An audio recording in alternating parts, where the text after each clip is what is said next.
welcome to Owen'S World. And to kick us at Wellness Wednesdays, the segment in which we talk about mental health, physical health, beauty, and self-improvement generally. I usually talk about myself, but once in a while I'm privileged to talk to other people who have something useful and interesting to say about these self-improvement issues. So here I am, I'm in Lagos.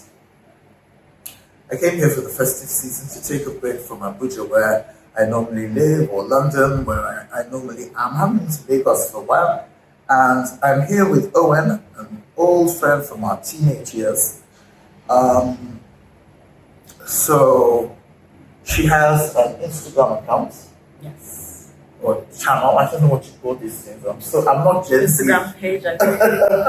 So because this is part of the series of 3 involving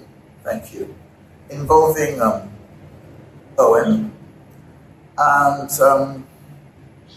I'm going to turn over to her now and just say briefly that when we met as teenagers, because I am older than her, so I was probably what? You were in your late teens. I mean, you're like 3 years old. I was about 19 and she was about 16 or 18 and 15, something like that. And she was really chubby, not fat, but chubby. And I was skinny. And now the situation has totally reversed itself. I am now just plain fat, and she is slim and fit. So I want her to tell us about her journey from chubby teenager to slim, sophisticated, older woman. So I was chubby up till my 20s, late 20s, when I suddenly decided that I just couldn't continue, being that way. You looked good. I mean, what made you feel it was unbearable? Because you certainly went as fast as I am now. No, I'm like about 5'4". I don't know my height in meters, about 5'4", and I wore at the time like a British size 14, 16, which was quite a large size for my short self.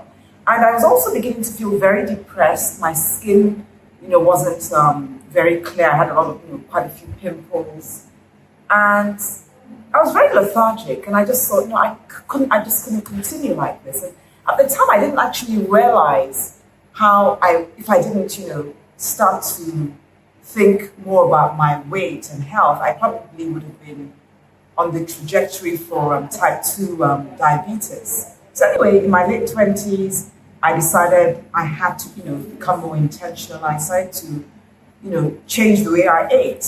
Prior to changing the way I ate, I could, eat biscuits, potato chips, bars of, I remember you making lunch for us, and there was loads of gnocchi. Oh my goodness. And I just didn't eat right. And so I turned my eating around. I started to eat mainly, healthy foods. And I initially would, eat a few of the, biscuits and biscuits or cookies, depending on what part of the world you're in, for dessert.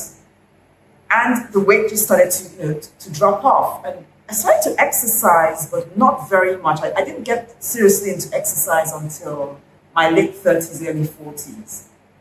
And the weight just fell off, and I did. Well, be more specific about what you ate.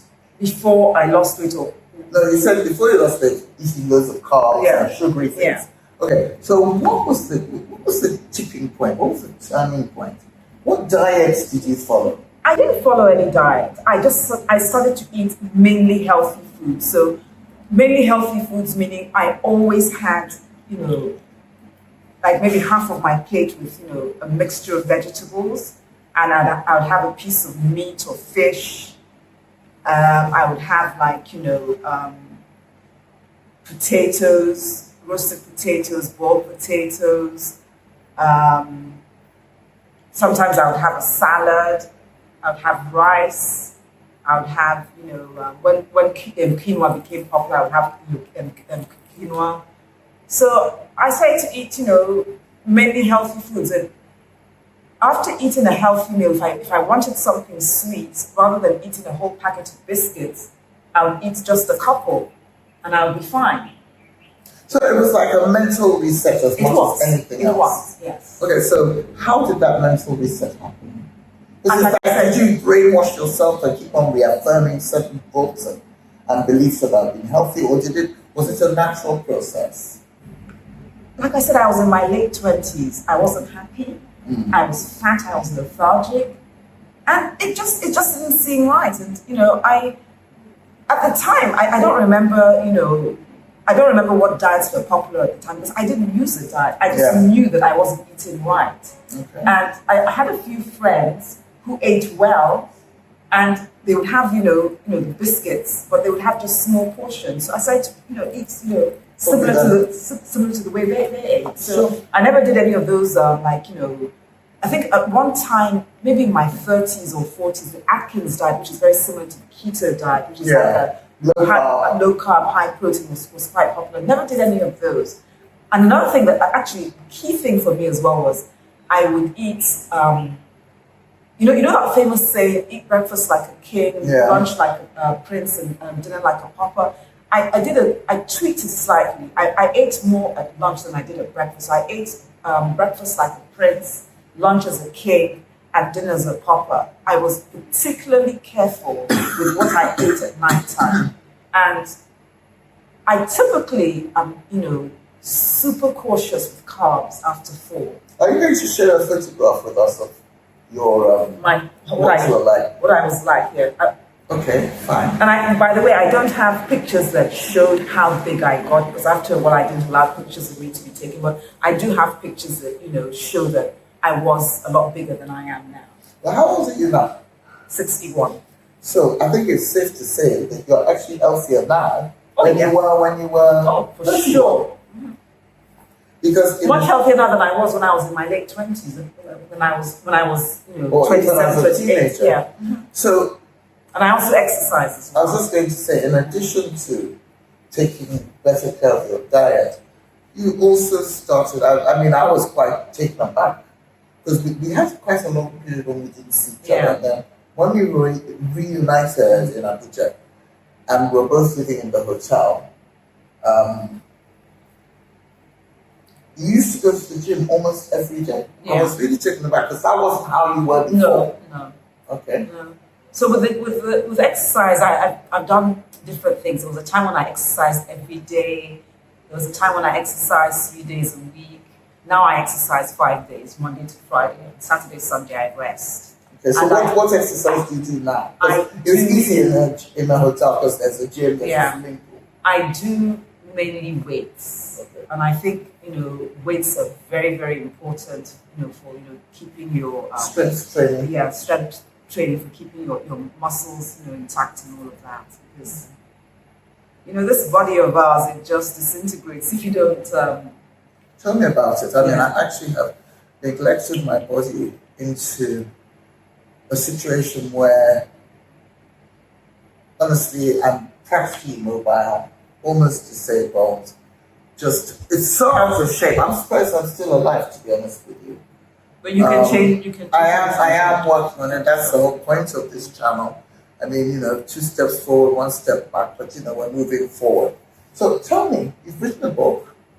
Let's hold the book up so everyone can see it. It's called Moderation is Key. And where can people buy it? It's available on Amazon, and in Nigeria, it's available from me. And my Instagram account, can I leave that? Yes. My Instagram account is moderation _ twice is _ key. Don't worry, that will appear on the screen. Yeah.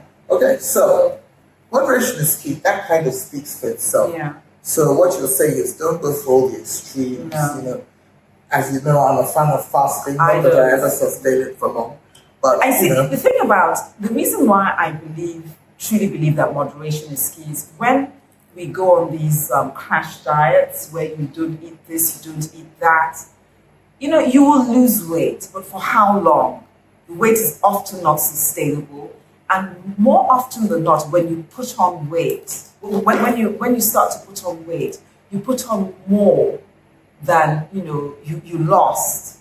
But it's As the a- rebound yeah, effect. yeah. So, and it's not healthy for our bodies as well. Apart from it being demoralizing, it's not healthy. Okay, well, I'll just ask you briefly, what's your view of this new craze for weight loss injections?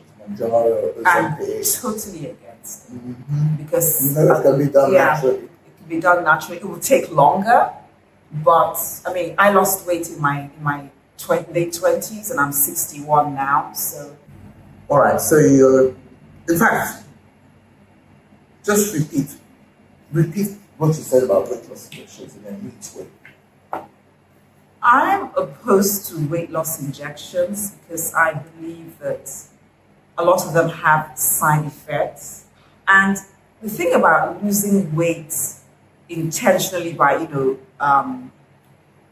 eating right is that it can become a lifestyle. And even with the injections, if you continue to eat, you know, Yeah, I think recklessly, it you're going to put the they weight back suppress on again. appetite, yeah, but Yeah. you can still eat Yeah. all of the rubbish. So we'll talk about that separately, another time. I think the whole thing about weight loss injections is particularly interesting to me, to someone like me, because I'm 65 now, and if I'm not going to do it this sensible, natural way, maybe I should, because I could drop dead from a heart attack at any moment or a stroke.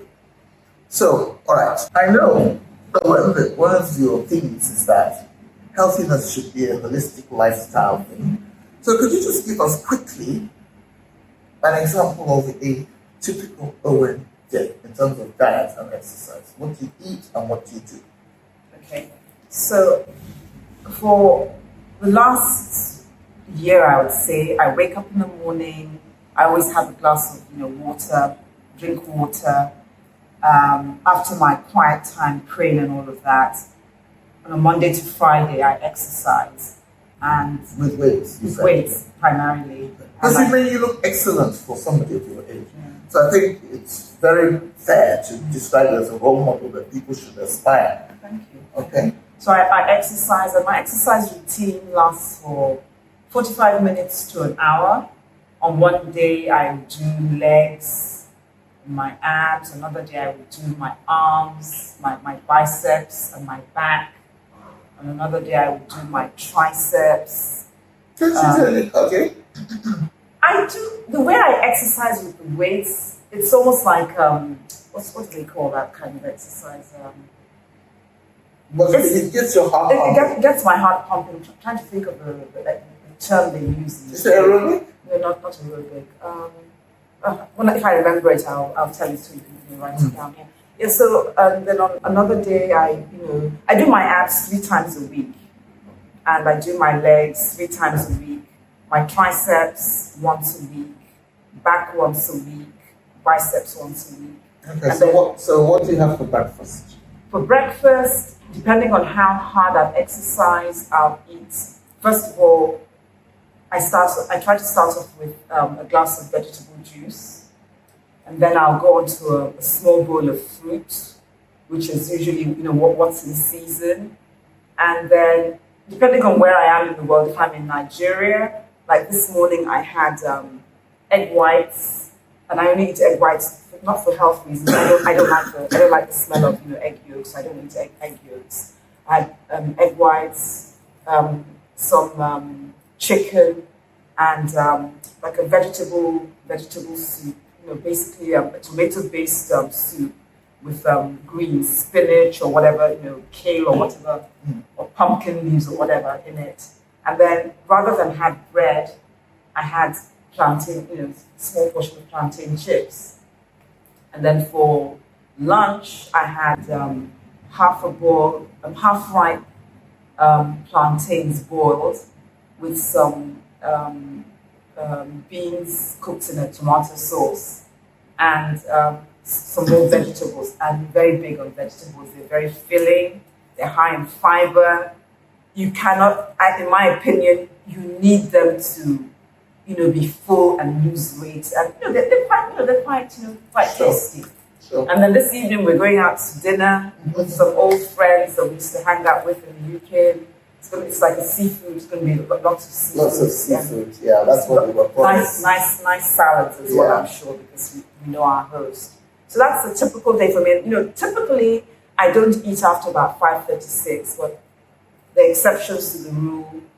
I haven't done this in, I don't go out very often at night time. So today I'm going to have, I'm going to enjoy myself. I'm not going to eat any desserts. And if I like a dessert enough, I'm going to ask the host if I can take a piece home and then I'll eat it, tomorrow at lunchtime. So I'm very, very careful with carbs after 4. Well, on that note, I must say, parts of it sound quite grim. Vegetable juice. I'm not saying, I have the odd smoothie or vegetable juice myself, but a lot of it's the egg whites. It's very, very acidic. No, you can have a regular omelette. I don't eat a regular omelette because I don't like egg yolks. Sure. Yeah. You can have scrambled eggs, you can have boiled eggs, you can have, in Nigeria, you can have moi moi, which is like a bean pudding with tomato sauce, and it's like a tomato type color. Yeah.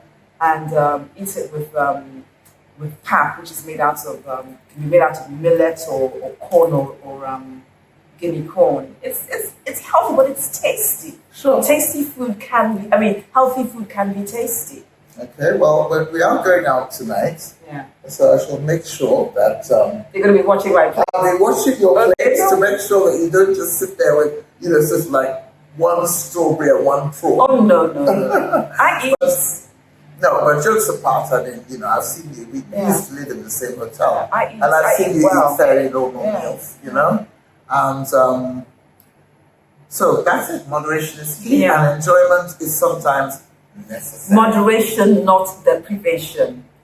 That's my method.